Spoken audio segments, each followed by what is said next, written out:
This is Expert to Expert, connecting industry practitioners and educators from ESC Region 11 and the CTE CCMR team.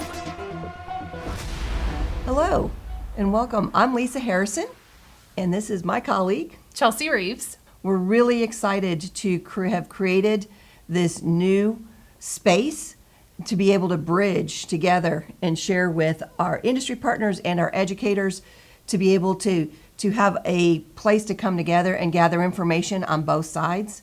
This will be a vlog.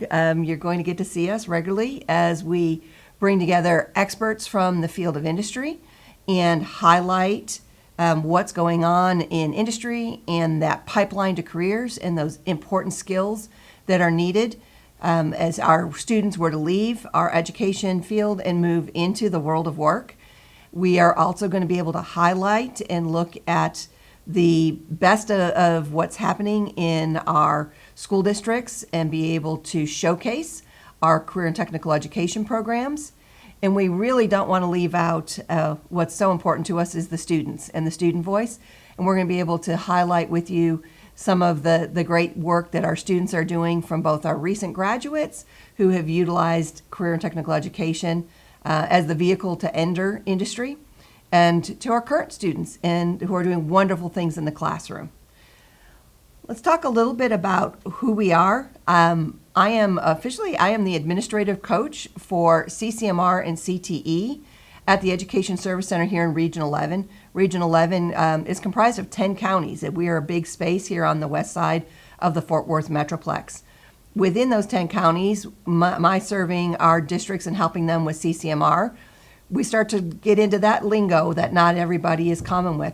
So CCMR is College, Career, and Military Readiness, which is, our goal. We want every student to leave high school fully prepared to enter the world that will eventually lead to a career, whether that career is via the military, whether that career requires them to pursue post-secondary education and advanced degrees, or whether they are ready to start in that world of work as soon as they leave high school. And it's the spectrum that goes all the way across there, because some of our students are going to be very likely to start in one place and continue to return as lifelong learners and continue that educational field. So my world is CCMR, and Chelsea specializes in career and technical education. So I'm the CTE coach here at ESC Region 11. And I like to say that my first primary job is to provide technical assistance and support to CTE programming and their overall programs for student success. And then also working to bridge that gap between school and skill in terms of connecting educators and educational leaders to industry practitioners. So when we think about career and technical education, a lot has changed in that world. We don't like to use the term vocational education anymore or anything like that, and some of those terminologies have changed. But no matter when you graduated from high school, you likely had an opportunity where you learned a skill, a trade, something that you could come back to, or something that you could enhance your skill set with. And that's what we're doing in career and technical education. But it's not just for those kids. Career and technical education is for all students, whether that is they want to learn a skill to go straight into the industry, or they want to be a medical doctor and they want the work-based learning experience to provide that opportunity now. And so again, some of those buzzwords that we'll get into a little bit today when we talk about education lingo, but we are so excited to come together in partnership with best support of those career and technical education programs. So let's dive into some of the details of how all of this works here in the state of Texas, because every state's a little bit different. Here in Texas, we are aligned to 14 career clusters. Nationwide, there's 16 recognized career clusters. Texas always likes to be a little bit different and unique, and so we have 14 career clusters.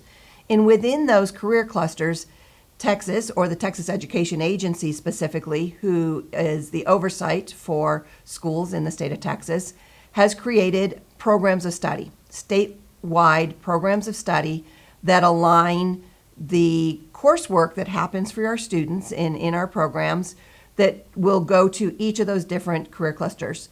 Some of the career clusters have a lot more programs of study than others, just because of the nature of the work divides it out into some very different things. Example of that would be health science. Health science has quite a few different specific programs of study that align under it.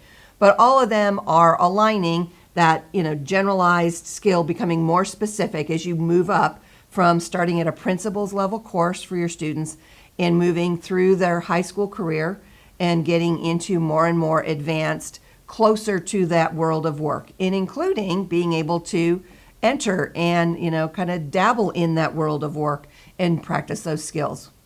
And so within those programs of study, we also, in our particular region, have been able to apply for and have received 6 additional regional programs of study that our schools can choose from.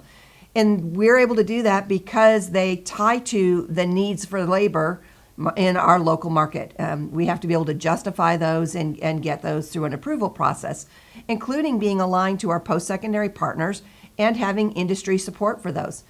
And just to give you an example of what we're talking about, when we talk about these regional programs of study, one of the ones we've been approved for is geospatial engineering and land surveying, because that's a really high need with all of the construction that's going on here in North Texas.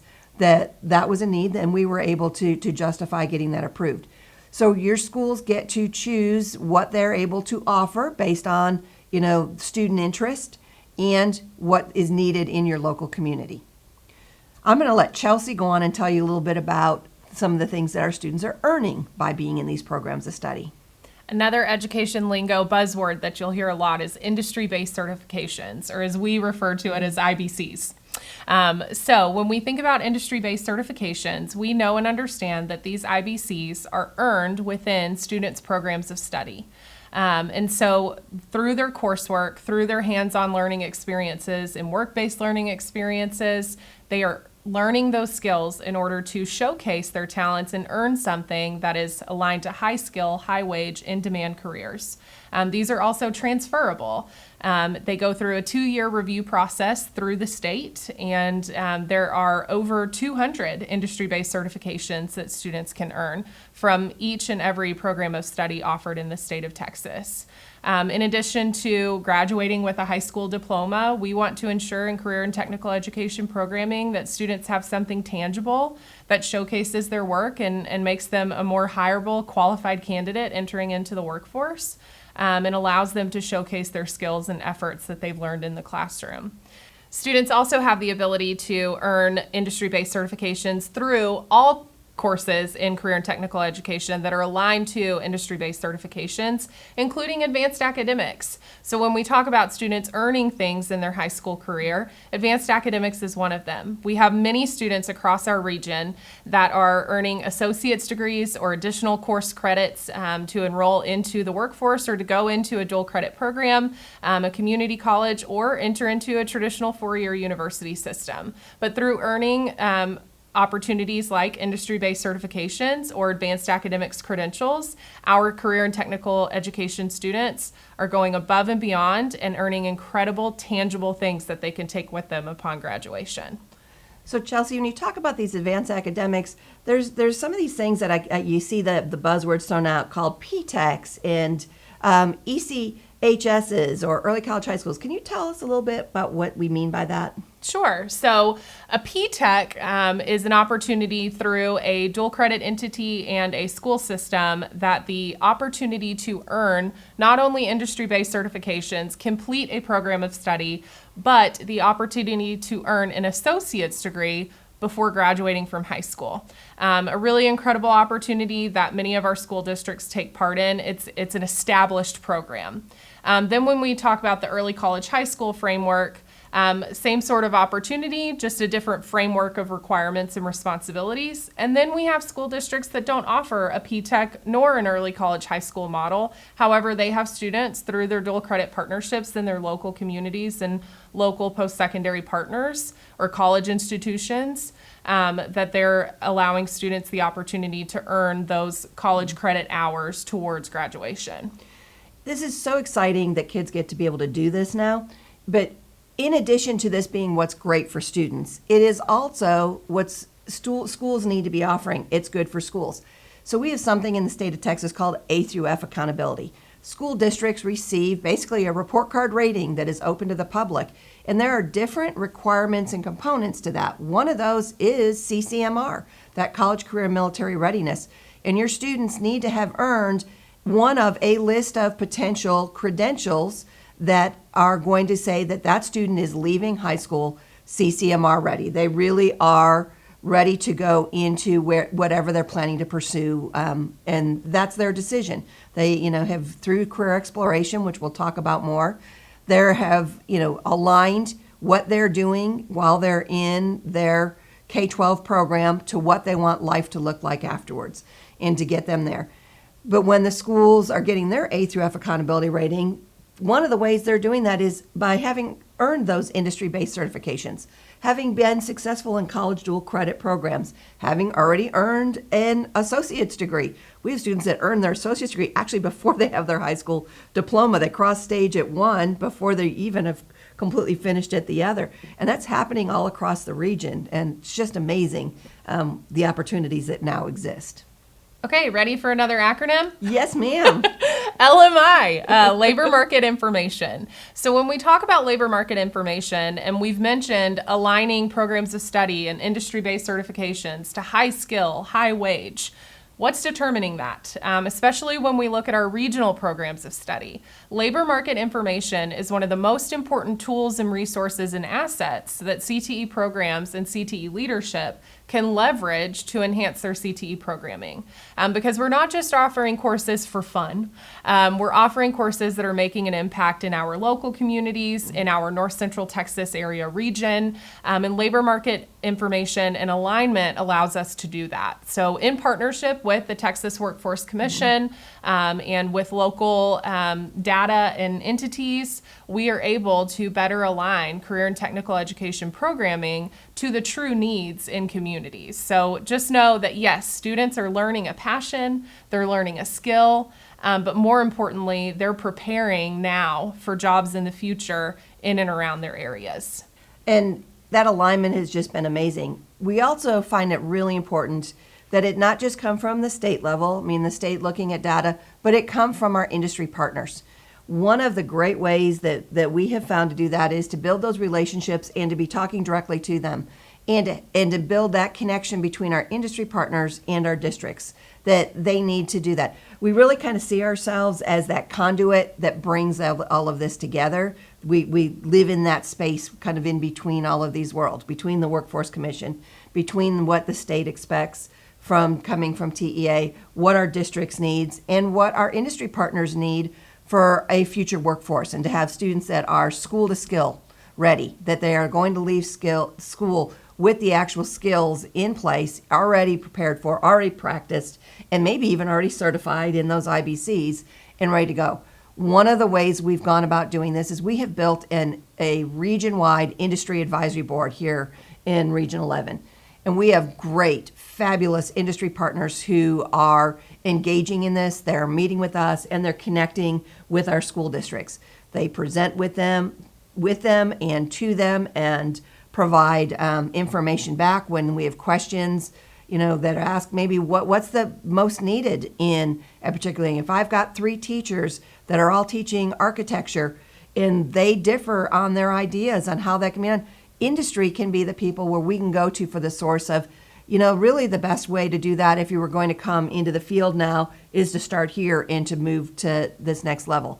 Because we as individuals with, all of these programs of study and over, 200 individual courses in the world of CTE, we can't be experts in all of those. We need to go to the experts who are our industry people who live in this world of work and do this all the time. And so some of the great ways that we connect our industry advisory board to our educators are some events that we have that have been in existence and are already scheduled for next year. And so we have a CCMR Summit, our Pathways to Texas CCMR Summit in the fall. That happens, and it's a 2-day summit that provides a platform for all kinds of professional learning and exploration, and for those industry connections. And so on day 1 of the summit, our industry partners, we run the advisory board meeting, and they are also there to be presenters, to interact, to meet, and collaborate with our leaders. In the spring, we do an event that's branded in alignment with this VOG. And it is our expert to expert, connecting those industry practitioners with our educators. And so we run that, and that's a one-day event that both groups are able, again, to have those connections. And newly coming out that we're really excited about this summer is we're starting industry tours. We're starting by taking leaders from the districts into those, and we know that can in the future expand into future opportunities. But we're going to take school leaders out into some of those industry specialties that they may not have ever even imagined could be happening. There is so much happening here in our region that is new and unique. The world of work has changed dramatically. The thought that advanced manufacturing would be somebody going to work and, coming out in grubby overalls, feeling, grimy dirty at the end of the day. But we've got places they're going to work, and there's not even dust particles in the air, that it is so secured so that they can do that type of manufacturing. We want to make sure that our educators have experienced that. How can we ever prepare students for a world of work if we don't even know what it is, if we've never seen it, if we've never had a chance to experience? So it is our goal to work with that industry advisory board and these fabulous partners to let our educators get pull that screen back and go in and see what's happening. And it's not just something that they imagine or that they think about or they wonder about. Because, being a little bit older, some of the world of work here and our things reminds me of what I thought was science fiction growing up. We have students that are certifying in UAS drones, and we have people that are getting their things delivered to them by drone, dropped at their houses here in our region. We've got companies that are creating those drones and those delivery services and programming them, and they are partnering with entities here that are doing that. And we need to see that that isn't sci-fi. That stuff is really happening here in our region. Well, we have covered a lot of topics, a lot of lingo, and there's still more to come. This is the first of many vlogcast series and episodes that we'll be providing, and we hope that this capstone and this intro allows you the opportunity to sit back, enjoy the content that we've created for you, and use it to your benefit. And I hope that our partnership continues on through that work. If you are looking for additional resources or information, we will provide a link to our website for you within this video. And there you can find all of the events that we communicated, some of the educational lingo and information, our contacts, any resources and information that we can provide to you, including this vlogcast. So thank you so much. We look forward to collaborating with you in the future. And thank you for continuing to impact our career and technical education and our college, career, and military readiness support. We appreciate you. Thank you.